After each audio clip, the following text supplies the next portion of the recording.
प्रिय छात्रों एवं दोस्तों, सक्सेस चंद्रा के यूट्यूब चैनल में आप सभी को बहुत बहुत स्वागत है। आज हम हिंदी 100 मार्क्स के मॉडल सेट लाया हूं जो बिहार विद्यालय परीक्षा समिति द्वारा इंटरनेट पर जो लोड किया गया हुआ है उस मॉडल सेट को मैं लेकर आया हूं। जो वार्षिक परीक्षा 2021 में जो एग्जाम होना है उसमें काफ़ी इम्पोर्टेंट रहने वाला है। इसमें न्यू पैटर्न के माध्यम से बताया गया है। अब जो है बिहार विद्यालय परीक्षा समिति ने ऑब्जेक्टिव 60 के जगह पे 100 अंकों का कर दिया है, तो आप ध्यान से वहाँ जो है एग्जाम हॉल में जो हल करेंगे। यह जो है आईएससी एंड आईकॉम के लिए है, तो ऐसा नहीं है कि जो है आर्ट्स से है उनके लिए बेनिफिट नहीं है।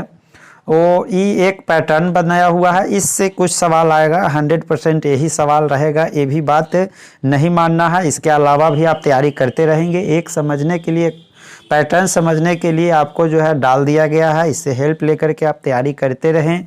टेक्स्ट बुक हो या किसी गाइड हो, प्रकाशन का गाइड हो, उसको पढ़ते रहिए। और चैनल पे बहुत सारा वीडियो लोड हो चुका है, उसको आप देखते रहिए। चलिए हम पहला प्रश्न की ओर बढ़ते हैं। आज का मेरा पहला प्रश्न है, अर्धनारीश्वर शीर्षक पाठ के लेखक कौन है? तो इसमें 4 ऑप्शन है, मोहन राकेश, उदय प्रकाश, रामधारी सिंह दिनकर, मलय। इसका सही जवाब होगा रामधारी सिंह दिनकर। रामधारी सिंह दिनकर को हम राष्ट्रकवि के नाम से भी जानते हैं। इन्होंने इस पाठ में जो लिखे हैं अर्धनारीश्वर, इसमें आधा नारी और आधा पुरुष का जो है प्रतीक किया गया है, जो शंकर भगवान के प्रतीक है, याद रखेंगे। आगे हम प्रश्न संख्या 2 की ओर बढ़ते हैं। प्रश्न संख्या 2 हमारा है कि शिक्षा शीर्षक संभाषण के वक्ता कौन है? तो शिक्षा शीर्षक संभाषण के जो है वक्ता हुआ है आपको जे कृष्णमूर्ति जी। जे कृष्णमूर्ति जी है, तो आप ध्यान रखेंगे, इसका यही जवाब है। यह पाठ लिखे हैं शिक्षा शीर्षक संभाषण के वक्ता में जो शिक्षा के महत्व के बारे में जे कृष्ण जी बताए हैं कि कैसा शिक्षा होना चाहिए, शिक्षा का क्या अर्थ है, जीवन में शिक्षा का क्या महत्व है, इसका चर्चा है। क्वेश्चन नंबर हम 3 में बढ़ते हैं। क्वेश्चन नंबर हमारा 3 है कि मलयज का मूल नाम क्या है? मलयज का मूल नाम क्या है? तो मलयज का मूल नाम भरत जी श्रीवास्तव है। इसका सही जवाब ए होगा। आगे की ओर बढ़ते हैं प्रश्न संख्या 4 की ओर। प्रश्न संख्या 4 हमारा कह रहा है, परगीत और समाज किस विद्या की रचना है? 4 ऑप्शन है, आलोचनात्मक निबंध, जीवनी, आत्मकथा, ललित निबंध। तो परगीत और समाज जो है ललित निबंध है, ललित निबंध है। इसका रचनाकार नामवर है, याद रखेंगे। आगे की तो ओर बढ़ते हैं। प्रश्न संख्या जो है हम 5 की ओर बढ़ेंगे। प्रश्न संख्या 5 हमारा कहता है कि उसने कहा था किस प्रकार की कहानी है? कर्म प्रधान, भाव प्रधान, चरित्र प्रधान और धर्म प्रधान। तो यहाँ देख रहे हैं कि यह जो उसने कहा था यह चरित्र प्रधान है। उसने कहा था में लहना सिंह, वजीरा सिंह और एक सूबेदारनी की कहानी है, तो इसमें चारित्रिक वर्णन किया गया है, इसलिए यह चरित्र प्रधान है। आगे बढ़ेंगे। क्वेश्चन नंबर हम 6 की ओर बढ़ेंगे। इसमें जो है सिपाही की माँ शीर्षक पाठ के रचयिता कौन है? तो उदय प्रकाश, बालकृष्ण भट्ट, राजेश्वर, मोहन राकेश। तो इसका सही जवाब होगा मोहन राकेश। सिपाही की माँ मोहन राकेश इसका रचनाकार है। क्वेश्चन नंबर 7 की ओर हम बढ़ रहे हैं। क्वेश्चन नंबर 7 हमारा है, ओम प्रकाश वाल्मीकि के माता पिता का नाम क्या था? तो ओम प्रकाश वाल्मीकि जी के माता पिता का नाम दमयंती देवी एवं किशोरी लाल जो है था, याद रखेंगे। इसका सही जवाब बी होगा। आगे 28 सितंबर 1907 ईस्वी को है, याद रखेंगे। आगे की ओर बढ़ते हैं प्रश्न संख्या 9 की तरफ। प्रश्न संख्या सादा नीरा किस नदी को निमित्त बनाकर लिखा गया है? तो सही जवाब है गंडक। इसका सही जवाब होगा गंडक, याद रखेंगे। क्वेश्चन नंबर 10 की ओर, धांगर शब्द का अर्थ ओराम भाषा में क्या होता है? तो इसका 4 ऑप्शन है, भारी शरीर का आदमी, हल्के शरीर का आदमी, भारे का मजदूर, लंगड़ा शरीर वाला। तो धांगर शब्द का अर्थ ओराम भाषा में क्या है? तो किताब में दिया हुआ था भारे का मजदूर। ऐसे हटीला कटीला भी शरीर उसको होता था, इसको थोड़ा देख लीजिएगा एक बार।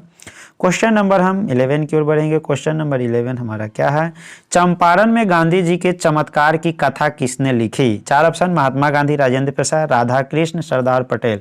ये सही जवाब होगा राजेंद्र प्रसाद। चंपारण जो है बिहार में है, और बिहार में जो है वहीं पे महात्मा गांधी जो है प्रथम बार आए थे, तो उस समय राजेंद्र बाबू वहाँ थे और उनके चमत्कार की कथा उन्होंने ही लिखे थे। अब क्वेश्चन नंबर 12 की ओर बढ़ेंगे। क्वेश्चन नंबर 12 हमारा है, जयप्रकाश नारायण की पत्नी का नाम क्या है? तो यहाँ 4 ऑप्शन है, प्रभावती देवी, श्यामावती देवी, रत्नावली देवी, दमयंती देवी। सही जवाब होगा प्रभावती देवी। जयप्रकाश नारायण की पत्नी का नाम जो है प्रभावती देवी है। आगे है 13 नंबर क्वेश्चन, करबक शीर्षक कविता किसने लिखी है? 4 ऑप्शन, तुलसीदास, कबीरदास, सूरदास। सही जवाब होगा जैसी, मलिक मोहम्मद जैसी ने करबक लिखे हैं। इसमें 2 पद दिए हैं, खुद अपने बारे में वर्णन किए हैं और गुण और आदमी को विकलांगता के बारे में चर्चा किए हैं। खुद एक आंख से विकलांग अंधे थे, कम दिखता था तो तनाव में रहते थे, उसी के बारे में विशेष रूप से चर्चा किए हैं। क्वेश्चन नंबर हम 14 की ओर बढ़ेंगे। क्वेश्चन नंबर 14 हमारा है, सूरदास किस भाषा के कवि थे? तो 4 ऑप्शन, संस्कृत, उसके बाद ब्रज भाषा, अवधी, मैथिली। सही जवाब होगा आपको इसमें ब्रज भाषा। ब्रज भाषा के कवि थे सूरदास। इनको आधुनिक जो है कविता के सूर्य कहा गया है, याद रखेंगे साहित्य का। क्वेश्चन नंबर 15 की ओर बढ़ते हैं। क्वेश्चन नंबर 15 हमारा क्या है, छत्रसाल दशक के रचनाकार कौन है? क्वेश्चन नंबर हमारा 15 का आंसर सही जवाब होगा वो होगा भूषण। भूषण है छत्रसाल दशक के रचनाकार। आगे है क्वेश्चन नंबर 16। क्वेश्चन नंबर 16 हमारा, जयशंकर प्रसाद की भाषा कौन सी थी? तो उनका भाषा जो थी वह थी खड़ी बोली हिंदी। खड़ी बोली हिंदी, याद रखेंगे। क्वेश्चन नंबर 17 हमारा क्या है, तुमुल कोलाहल कलह में शीर्षक कविता के कवि कौन है? तुमुल कोलाहल जो है कविता है उसका रचनाकार जयशंकर प्रसाद जी है। तुमुल कोलाहल कलह में, तुमुल मतलब अधिक, कोलाहल मतलब हल्ला उल्ला करना, कलह करना, झगड़ा करना, शोर। हेनरी लोपेज कहाँ के रहने वाले थे? हेनरी लोपेज कहाँ के रहने वाले थे?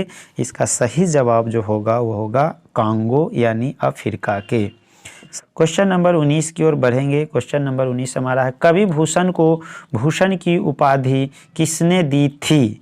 तो एक कवि भूषण की जो है इसका सही उपाधि दिए थे राजा रुद्र शाह। राज रुद्र शाह दे रहा है, राजा रुद्र शाह जो है प्रिंटिंग मिस्टेक है। क्वेश्चन नंबर हम 20 की ओर बढ़ेंगे। अधिनायक कैसी कविता है?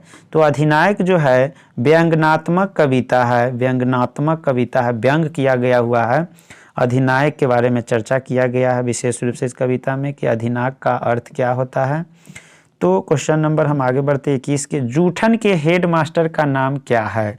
तो उसका हेड मास्टर का नाम कलीराम है। कलीराम जो है उसको लगातार जो है ओम प्रकाश वाल्मीकि जी को कंटिन्यू जो है वह काम करवाते थे, लगातार जो है झाड़ू लगवाते रह गए, खराटा लगवाते रह गए और उसको पिटाई भी बहुत करता था, बहुत जो है प्रताड़ित करता था, मारता था। कौन था? कलीराम। बदमाश शिक्षक थे, बच्चे को जो है बहुत परेशान करते थे। क्वेश्चन नंबर हम 22 की ओर बढ़ेंगे। क्वेश्चन नंबर 22 हमारा है, जे कृष्णमूर्ति किस रूप में देखे जाते हैं? इसका सही जवाब होगा दूसरे बुध की तरह देखे जाते हैं। क्वेश्चन नंबर हम 23 की ओर बढ़ेंगे। क्वेश्चन नंबर 23 है, नामवर सिंह किस पत्रिका के संपादक रहे हैं? धर्मयुग, सारिका, आलोचना, आजकल। सही जवाब इसका होगा सारिका। सारिका जो है नामवर सिंह की पत्रिका के संपादक रहे हैं। क्वेश्चन नंबर आगे हम बढ़ते हैं क्वेश्चन नंबर 24 की ओर। क्वेश्चन नंबर 24 है, हिंदी साहित्य का सूर्य किसे कहा जाता है? तो ये सूरदास को हिंदी साहित्य का सूर्य कहा जाता है। प्रश्न संख्या 25 है। 25 हमारा है, चांद का मुंह टेढ़ा है कविता संग्रह के रचयिता कौन है?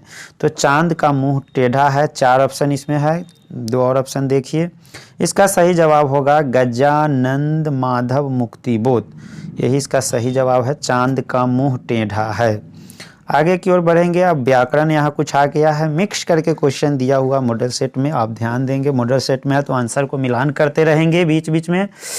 सही जवाब इसका होगा, इसमें जो है व्याकरण पोर्शन आ गया, इसका होगा इत्यादि शब्द का संधि विच्छेद क्या होगा?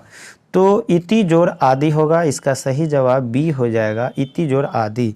आगे है गायक, गायक शब्द का जो है संधि विच्छेद करना है, तो गायक शब्द का संधि विच्छेद जो होगा वो गय जोड़ अक होगा। नायक भी रहता तो नय जोड़ अक हो जाता, लायक को रहता उसका भी संधि विच्छेद तो लय जोड़ अक हो जाता, याद रखेंगे।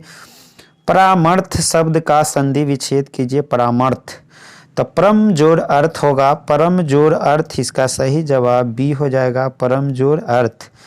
जो है परम जोर अर्थ इसका सही संधि विच्छेद होगा। आगे की ओर बढ़ते हैं, क्वेश्चन नंबर हम 29 की ओर बढ़ते हैं। विद्यार्थी शब्द का संधि विच्छेद करे तो विद्या जोर अर्थी, इसका सही जवाब बी हो जाएगा। क्वेश्चन नंबर हम 30 की ओर बढ़ेंगे। क्वेश्चन नंबर 30 हमारा है, दुर्गम शब्द का विलोम क्या होगा? दुर्गम, दुर जोर गम, यानी दूरों का जो गम होगा उसको हम बोल सकते हैं क्या? तो नहीं, दुर्गम शब्द का जो है शब्द का विलोम होगा वो होगा सुगम। दुर्गम मतलब हार्ड होगा, सुगम मतलब एक तरह से सरल कह सकते हैं।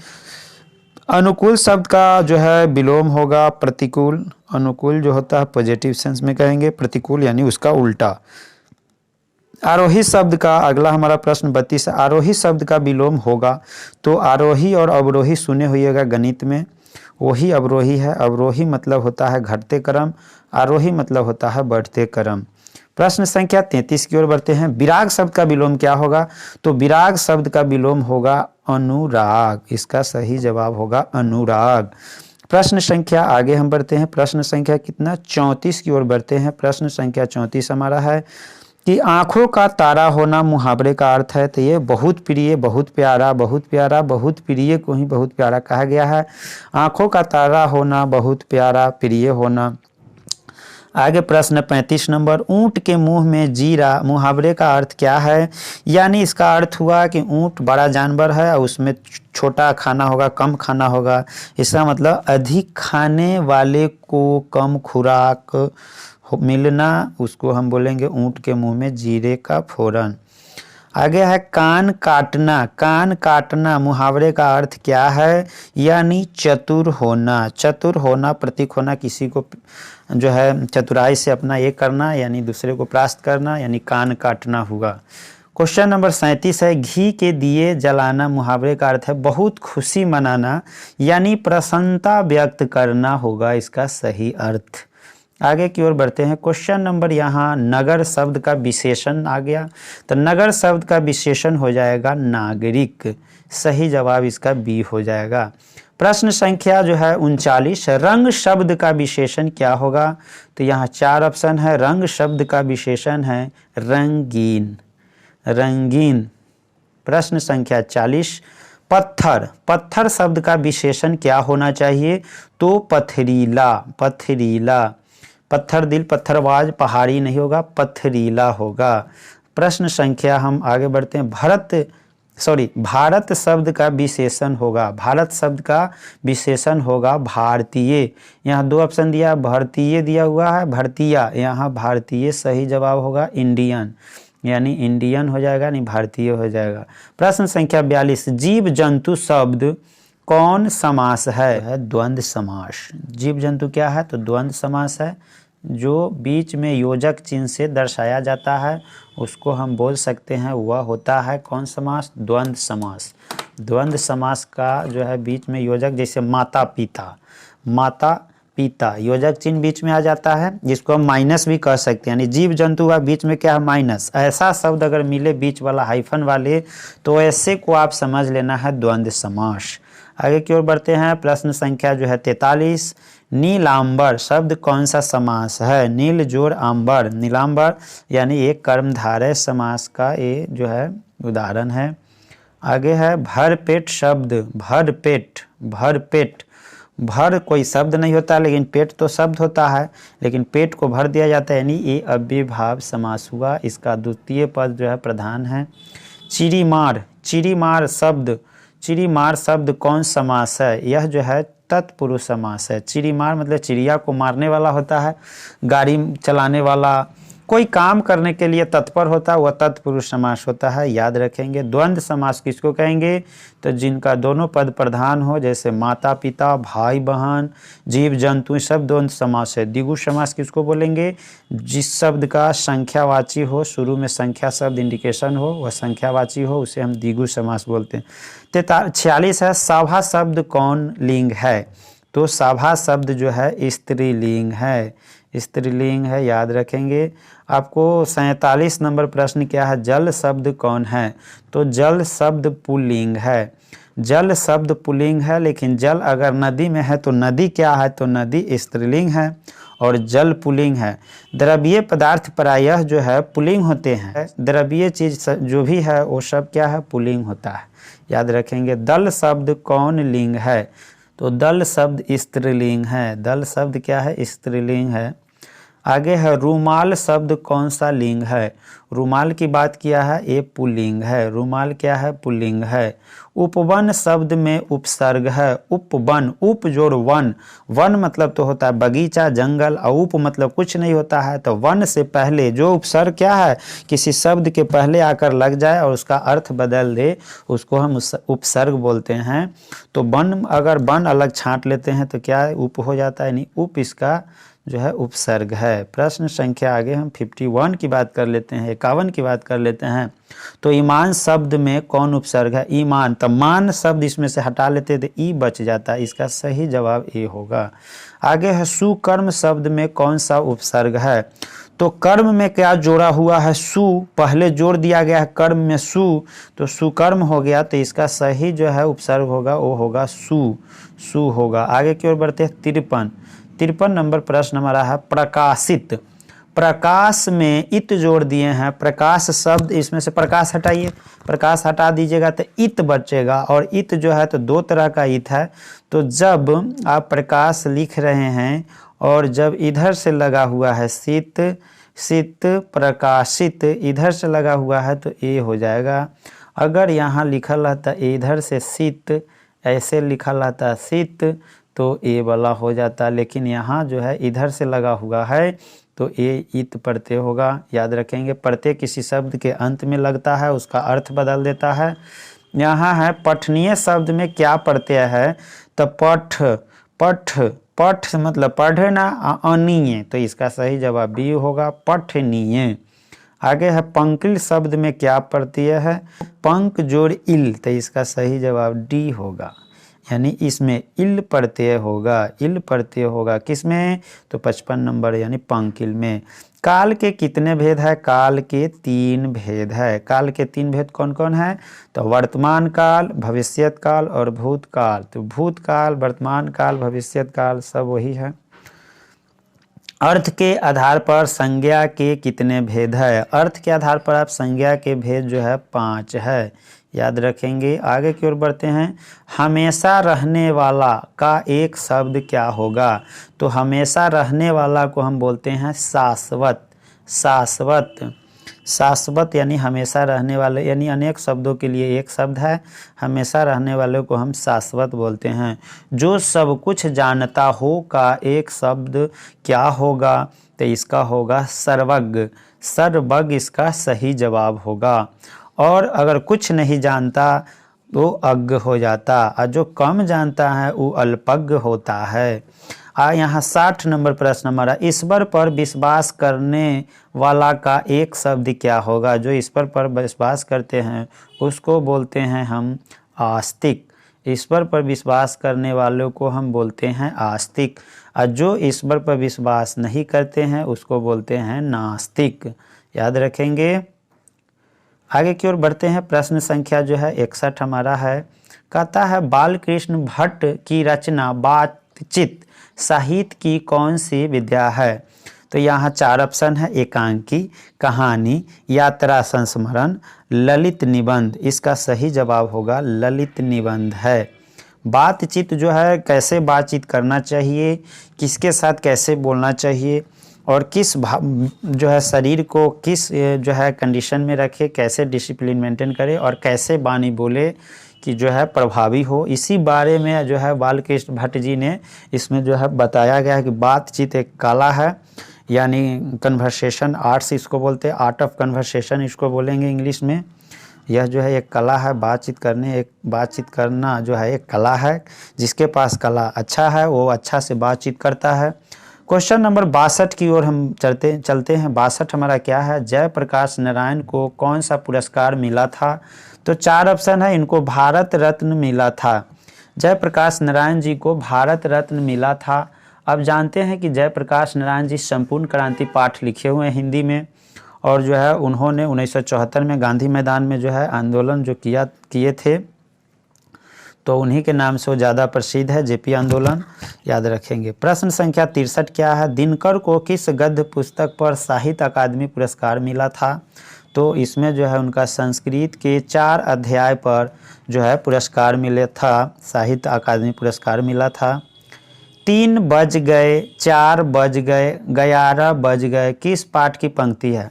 तो यह 3 बज गए, 4 बज गए, 11 बज गए, यानी रूटीन की बात होती थी, खाली उठने काम करने की बात होती थी।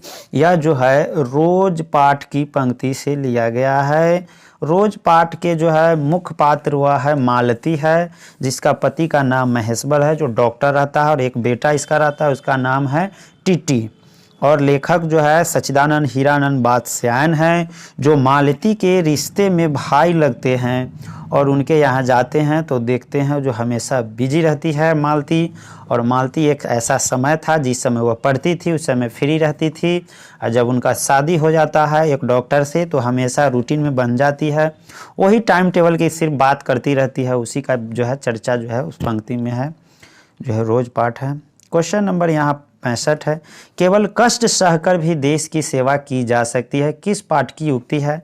तो यह जो है एक लेख और एक पत्र का है युक्ति है, जो भगत सिंह द्वारा जो है यह युक्ति दिया गया है, याद रखेंगे। और सुखदेव की भी जो बातचीत होती है उसी पत्र में जो है बात लिखते हैं। परंपराशील नाटक किसने लिखा है? परंपराशील नाटक किसने लिखा है? तो ये जगदीश चंद्र माथुर जी ने लिखे हैं, याद रखेंगे। क्वेश्चन नंबर 67 हमारा क्या है? मोहन राकेश का जन्म कब हुआ था? तो मोहन राकेश का जन्म का जो है एग्जैक्ट टाइम आप इसमें देखिए 1927 ईस्वी में, उसके बाद 1926 ईस्वी में, 1925 ईस्वी में और 1901 ईस्वी में। तो इसका सही जवाब होगा वो होगा 1925 ईस्वी में मोहन राकेश का जन्म हुआ था। और यह जो है सिपाही की माँ पाठ के जो है लिखे हुए हैं, इसके बारे में जो है कहानी के माध्यम से बताए हुए हैं।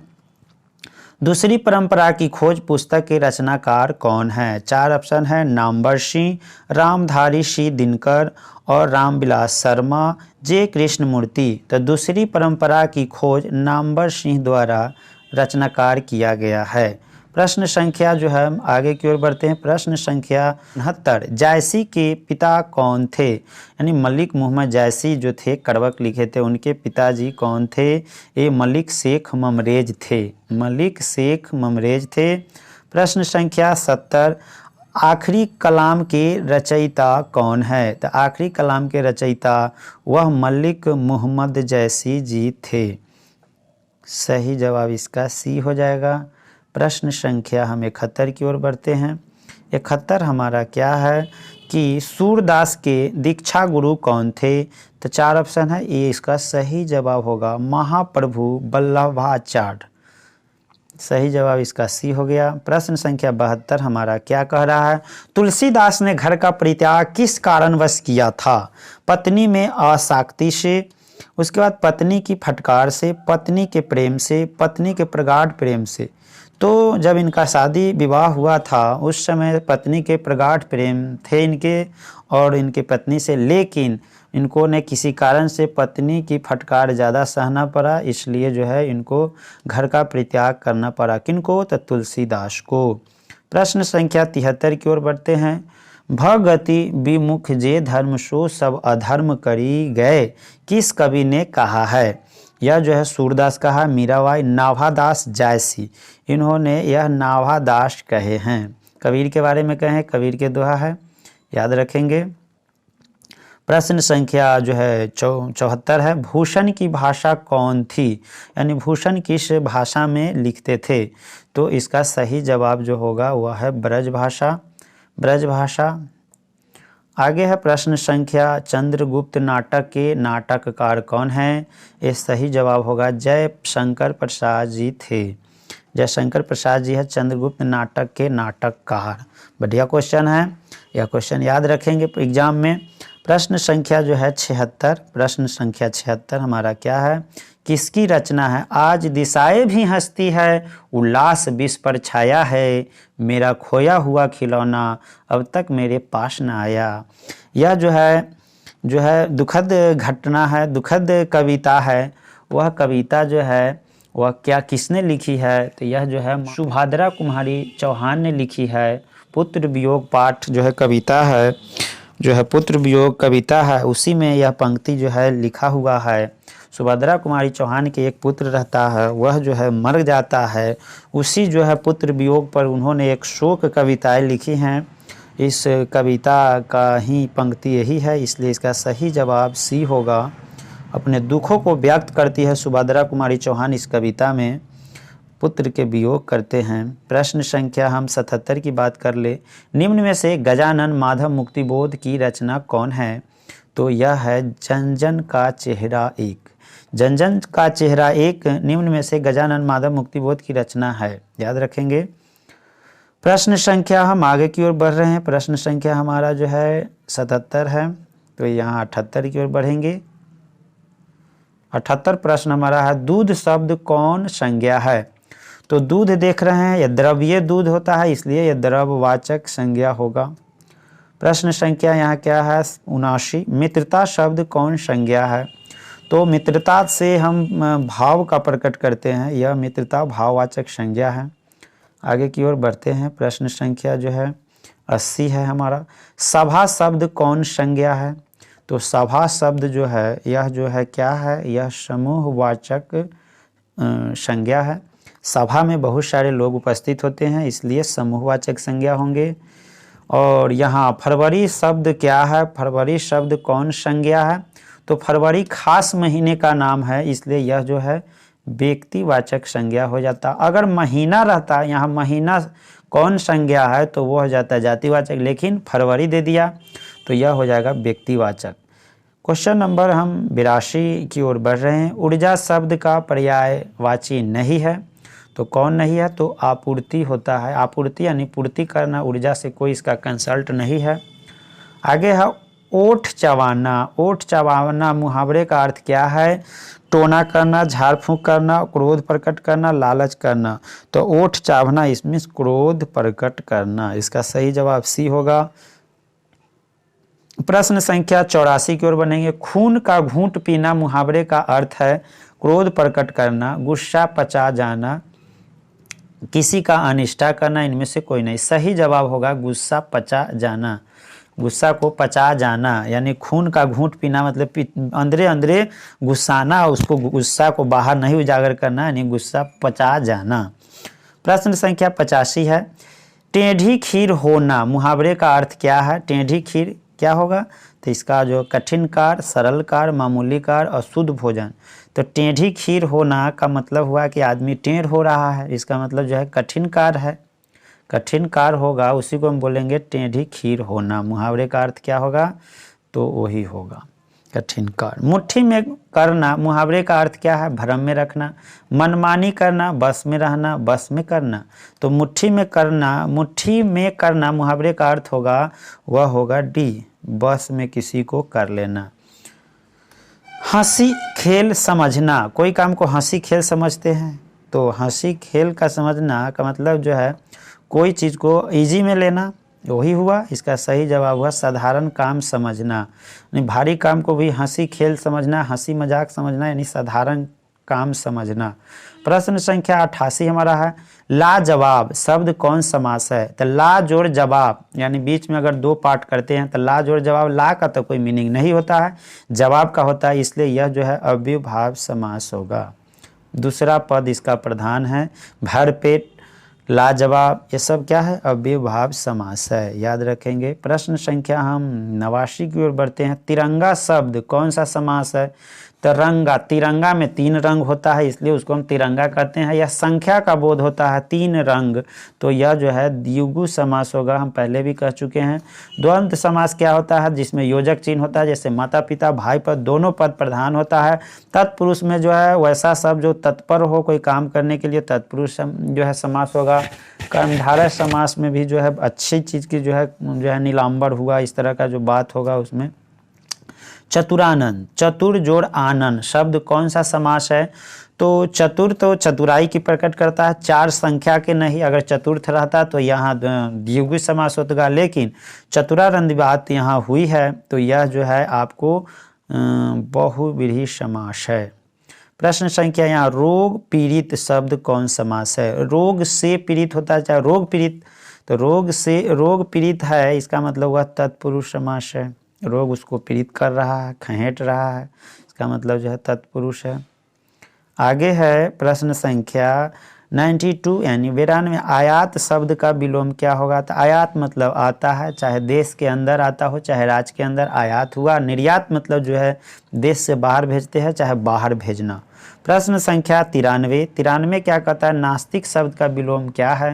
तो नास्तिक शब्द पहले भी आया है, यानी ईश्वर में विश्वास नहीं रखता है उसको हम नास्तिक बोलते हैं, आज जो ईश्वर में विश्वास रखता है उसको आस्तिक बोलते हैं। तो नास्तिक का उल्टा हो जाएगा आस्तिक। आस्तिक मतलब ईश्वर में विश्वास रखने वाला, नास्तिक मतलब ईश्वर में विश्वास नहीं रखने वाला। उमस शब्द का विलोम होता है, जब हम घर में कहीं रहते हैं, गर्म रहता है तो हम कहते हैं बहुत उमसा गए है, बहुत गर्मी आ गया, तो उसका सही जवाब होगा ठंडक। ठंडक प्रदान कीजिएगा तो उमस का विलोम हो जाएगा। आगे है प्रश्न संख्या 95। गरीब शब्द का विलोम क्या होगा? तो इसका बहुत इजी है, अमीर होगा। गरीब का विलोम शब्द या उल्टा शब्द अमीर होगा। जिसके सिर पर चंद्रमा का एक शब्द क्या होगा? तो इसका होगा चंद्रशेखर। चंद्रशेखर यानी बहुब्रीहि समास, जिसके सिर पर चंद्रमा हो, चंद्रशेखर अर्थात भोले बाबा देखते हैं उनके सिर पे चंद्रमा है। जिसके हाथ में चक्र है का एक शब्द यानी चक्रपाणी। जिसके हाथ में चक्र है वह होगा चक्रपाणी। आगे हम बढ़ते हैं प्रश्न संख्या 98। गोद लिया हुआ पुत्र को हम क्या बोलते हैं? तो गोद लिया हुआ पुत्र को हम बोलते हैं दत्तक पुत्र। दत्तक पुत्र बोलते हैं। गोद लिया हुआ पुत्र को हम बोलते हैं दत्तक पुत्र। प्रश्न संख्या 99। ज्ञानोदय का संधि विच्छेद करे तो ज्ञान जोड़ उदय। ज्ञान जोड़ उदय तो ज्ञानोदय। पुरुषोत्तम का संधि विच्छेद करे तो पुरुष जोड़ उत्तम। पुरुष जोड़ उत्तम, इसका सही जवाब ये होगा। तो उम्मीद है कि सभी छात्रों को यह जो है पूरा 100 में 100 प्रश्न समझ में आ गया होगा। अगर इसमें कोई त्रुटि हो तो कमेंट के माध्यम से मुझे बताएं कि कहाँ क्या दिक्कत है। आगे हम अगला वीडियो बहुत जल्द ही लाएंगे। तो वीडियो के अंत तक बने रहने के लिए सभी छात्रों को बहुत बहुत धन्यवाद। आपका दिन शुभ हो।